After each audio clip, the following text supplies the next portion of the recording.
আসসালামু আলাইকুম, সবাই কেমন আছেন? আশা করি সবাই ভালো আছেন। তো আমার যৌতুকের জন্য বিয়ে হচ্ছে না। কেউ যদি থাকেন যৌতুক ছাড়া আমাকে বিয়ে করবেন, তাহলে অবশ্যই অবশ্যই কমেন্টস করবেন। আর সব কিছু জেনে শুনে যে আমাকে বিয়ে করবে তার সাথে আমি বিয়ে বসবো। আপনার নাম কি আপু? আমার নাম হচ্ছে তামান্না। আপনি কোথা থেকে আসছেন? আমি দেশে থেকে আসছি। গ্রামের নাম কোথায় আপনার? আমার দেশের বাড়ি হচ্ছে ফরিদপুর। ফরিদপুর। জি আচ্ছা, আপনি হঠাৎ করে প্রতিবেদনে কেন আসলেন? ভাইয়া, প্রতিবেদনে আসার উদ্দেশ্য হচ্ছে আপনাদের অনেক প্রতিবেদন দেখি, তো এজন্য আর কি আমি আর আসা হয়েছে প্রতিবেদনে। তো দেশি না বিদেশি? সে দেশি থাক বিদেশি থাক কোনো সমস্যা নেই, সে যদি বাংলাদেশি হয় তাহলে আরো ভালো। কেন বাংলাদেশি ছেলেরা কিরকম ভালোবাসেতে ভালো, আরো ভালো? হ্যাঁ, ভালোবাসে বলতে দেখা গেছে ধরেন আমার বিয়ে হলো, বাংলাদেশে থাকলাম স্বামীকে নিয়ে, ঠিক আছে, যে মা বাবাও দেখতে পারলাম। আর বিদেশিকে ভালোবাসলে দেখা গেছে বিয়ে করলে তারা হয়তো অনেকে বলে যে বিদেশি নিয়ে যাবে, তখন তো আর মা বাবাকে দেখতে পারবো না। এজন্য আর কি দেশি হলে ভালো হয় সবচেয়ে, যে মা বাবাকে দেখতে পারবো, মা বাবার কিছু হলে আমি জানতে পারবো, যেতে পারবো তাড়াতাড়ি। এটা আপনার পড়ালেখা কতদূর আপু? আমি পড়ালেখা করেছি ক্লাস 8 তোমার। ক্লাস 8 পর্যন্ত? জি। তাই আর পড়লেন না কেন? জি আর পড়ালেখা করলেন না না, কেন? বাবা মা পড়াইতে পারে না, এজন্য আর কি পড়ালেখা করি নাই।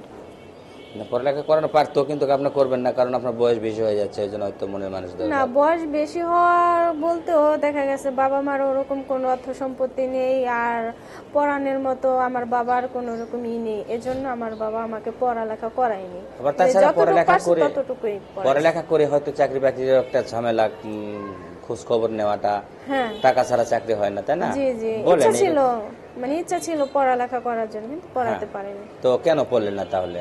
ওই যে বললাম না, টাকা পয়সার অভাবে। জি টাকা পয়সার অভাবে পড়ালেখা করলেন না? জি আচ্ছা, তো আপনার এখন বাংলাদেশি ছেলে হলে হবে, তাই না? হ্যাঁ। তো আপনার সাথে মনে করেন যে টাইম পাস যদি করার একটা ছেলে যদি হয় তাহলে? না না ভাইয়া, আমি টাইম পাস করব না, ঠিক আছে, যে আমাকে ভালোবাসবে তাকেই আমি ভালোবাসবো, কিন্তু আমি টাইম পাস করার মতো মেয়ে না, আর আমি টাইম পাস করতে চাইও না, ঠিক আছে। তো না, আমি এমন একজনকে চাচ্ছি যে আমার পাশে থাকবে সব সময় সারা জীবন, এবং কি আমার মা বাবাকে দেখবে, ভাই বোনকে দেখবে, সে তার মা বাবার মতো করে আমার মা বাবাকে রাখবে, তার মা বাবাকে আবার আমি তার আমার মা বাবার মতো করে রাখবো। এরকম যদি লোক হয় তাহলে তাকে আমি বিয়ে করব। আচ্ছা, তো আপনাকে পাইতে হলে আপনার সাথে যোগাযোগটা করবে কিভাবে? এই যে ভিডিওটা শেয়ার করব, শেয়ার করার পরে তারপরে দেখা গেছে সেই নাম্বার খুঁজে পাবে, ওই নাম্বারে আমাকে ফোন দেবে। কেন, এর আগে কি আপনি কখনো প্রতিবেদনে আসছিলেন? হ্যাঁ ভাইয়া, আমি কয়েকটা প্রতিবেদন করছিলাম, কিন্তু ওরকম মনের মানুষ খুঁজে পাইনি।